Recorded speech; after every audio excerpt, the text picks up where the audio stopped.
Hi, everybody. Welcome to Contingent Workforce Strategies LinkedIn group, Ask the Expert Thursdays. I'm here with my good friend, Steve Dern. I've known Steve for many, many years throughout the industry, and he's got a great background. And the topic we're talking about today is developing RFPs that get good results, right?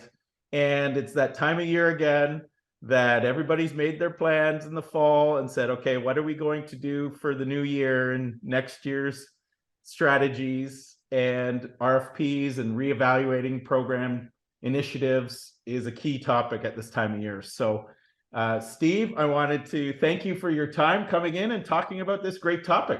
Very relevant. Looking forward to the conversation, Jeff. It's always great to reconnect with you. And it's good to do it outside of just a conference for once. So very excited. It's always the way. So Steve, give us a little bit about your background. I'll preamble a little bit that we met, I don't know, probably 10 plus years ago now. And I'll just It was shortly after the plus. wheel was invented, I think. Yeah, that's for sure. And you've had experience both in the VMS technology space, managing programs for clients, even some staffing in your background at some point in time. You've responded to many RFPs. You've seen lots of experience from that side, but you've also helped clients develop RFPs. So thank you. Give me a little bit about your background, and then let's get into the first topic. Well, I think you covered a big part of it, is that I did get into the staffing industry back in the mid-90s in IT infrastructure, did that for about 7 years. And then after Y2K, company reorganized, as a lot of those firms did. And I found myself trying to figure out, what do I want to do next? And this guy called me up. He said, there's this thing we do called MSP. And I'm like, what's MSP? It's like managed service provider. I'm like, what's a managed service provider? Because I've never heard of it before. So we get talking about it. And next thing I know, I'm hired on as an account director for this little energy company in Cincinnati, Ohio, that had about, maybe $10 million in spend coming through annually the first year.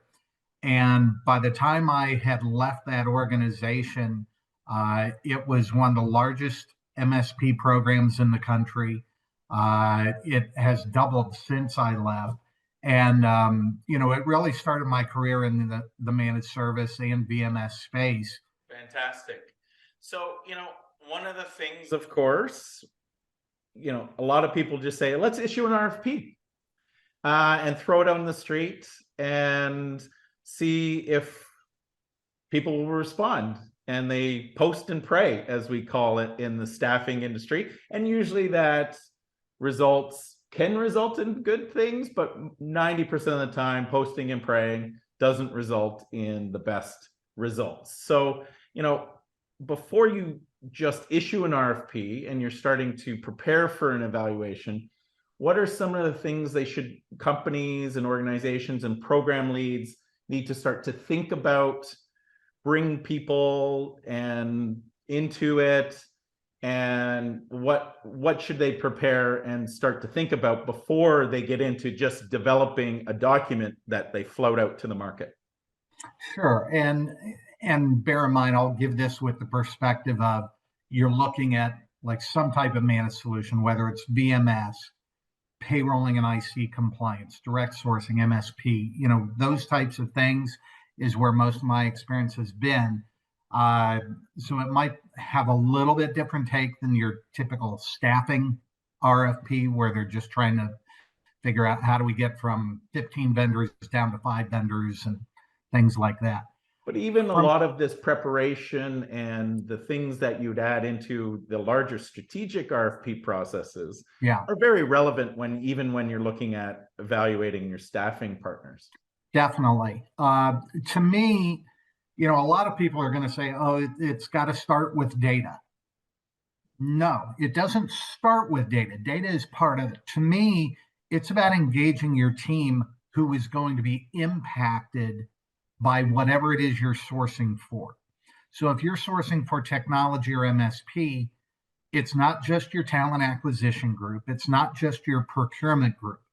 You need to get the engagement of finance and accounting. because invoicing is going to occur and there may be system ramifications that have to be considered. You need to engage your IT groups because there might be integration points that come into play. And also, let's face it, IT is usually the biggest spend area that an MSP or VMS is going to be trying to target. Let's get some operational efficiency. Let's get cost savings or avoidance strategies in place, things like that. So it's very important to align sort of a governance team that is going to have inputs, not only in the decision process, but in terms of crafting the RFP itself.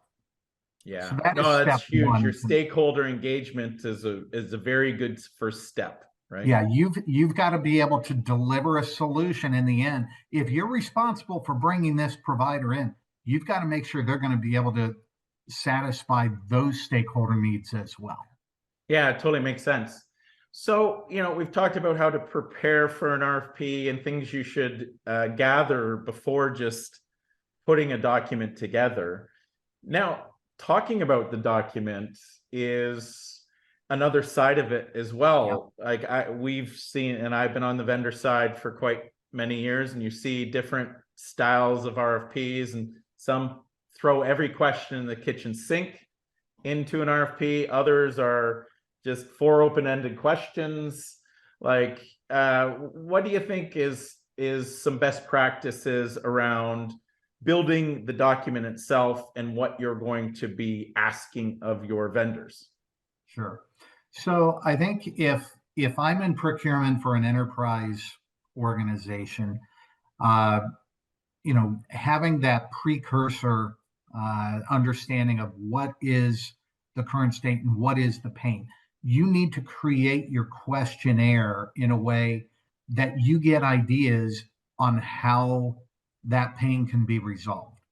Now, you're obviously going to have some areas where you've got to check the box to say, I got this information on the supplier. So, what's their D&B number? What's their revenue? What sectors do they support, et cetera? So you can fill that out into your procurement system and supplier systems and all of that. But ultimately, I think what's most important is there's going to be foundational things that you need to find out, but you've also got to make it specific to where your needs are. And I very much believe in a scenario-based RFP process. I want to know what are some of the challenges that you've got now or that you anticipate having in the future. And I want to pose questions. I want to give case scenarios that maybe break down into several components that are going to be scored, but I want to know how you're going to solve that as a supplier. And it's not just about the price. Price will come into play, no doubt. But it's about thinking through what is their approach toward the problem, what's the discovery elements that they're going to have to go through, and then why do they think a certain approach might benefit us, and what are going to be the values of that. So that to me is a critical component of a good RFP. You're going to have a scoring methodology, or at least you should. Don't score every little thing. Work with your governance team and figure out, okay, these are the important things we want to see in the response. And bear in mind, it may not necessarily be we want to see this answer.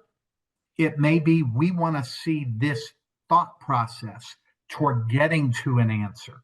And if they can demonstrate that, that to me is boosting the credibility of that supplier to deliver a customized solution for what your business needs are. So, one thing on the references is that when is the proper timing to put them into the evaluation process, and what should be the strategy around references, some best practices you've seen? So from my perspective, I think the best time to do it is not going to be at the very end, but I think it's when you're going through a down selection process. So you may have 12 firms that you invited to an RFP, or 20 firms. Ultimately, you typically want to get down to a finalist list of, say, 3 to 5. Whatever it is you're sourcing, that seems to typically be the goal. Once you get to that 3 to 5, that is when I would start doing the references. Because that's going to be one of the factors, not the only factor, but one of the factors that'll help get you from 3 to 5 down to maybe 1 or 2. And then ultimately, all right, we're looking at the commercial terms, we're looking at timelines on the implementation, et cetera. So that's what I think is most effective. The other thing I'll add is this: references typically come out in an RFP, and when we're asked about them, it's like, well, we want to see 3 references of similar industries and similar size and all of that. There's a place for that, but it shouldn't be the only thing you're looking at. To me, what's more important is it's kind of like a healthcare thing. Who is experiencing the same pain? Who is similar to your organization in terms of how they use contingent labor, what kind of labor they use, how is it distributed, what are the pain points you're feeling? Because your company really is sort of like a patient in that manner. Yeah. And I don't care, as a human being, I don't care what race or religion I am.